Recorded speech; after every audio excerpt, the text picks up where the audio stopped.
What Darwin considered to be the best evidence for what he called descent with modification in 1859 is still probably the most important evidence today. It's the pattern of classification, the similarities and dissimilarities among all living things.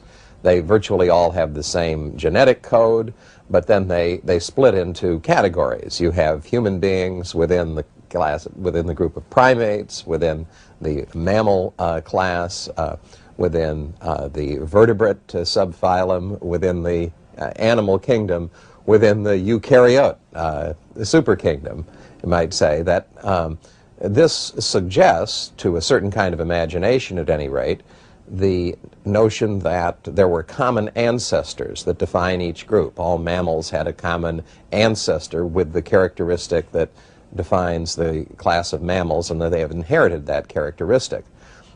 So if you think then that they had a more distant common ancestor that from which all vertebrates inherited the backbone, then this logically explains why these features exist, so that it makes evolution or descent with modification a very attractive hypothesis, so attractive that Darwin said that it would convince him that his theory was true even if all the other evidence were against him. Now, there's a flaw in this whole system, at least more than one flaw, in fact. One is that the hypothesis was taken to be true simply because of its logical and imaginative appeal without checking it out against the evidence, like the fossil evidence. It was a hypothesis that was imposed upon the evidence rather than that was tested by the evidence. Now, the other thing that's very interesting about this view of things is that the features that create the classification, such as hair or fur in mammals, are called homologies. They're supposed to be inherited from a common ancestor.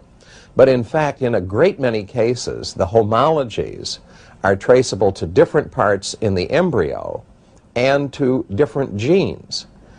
So, in short, the animals get them by an entirely different route, and this is strongly inconsistent with the common ancestry hypothesis to explain them. It's also a well-known fact among embryologists, but it never comes out to the general public because, well, it's so unpalatable a fact and so difficult to explain on Darwinian theory.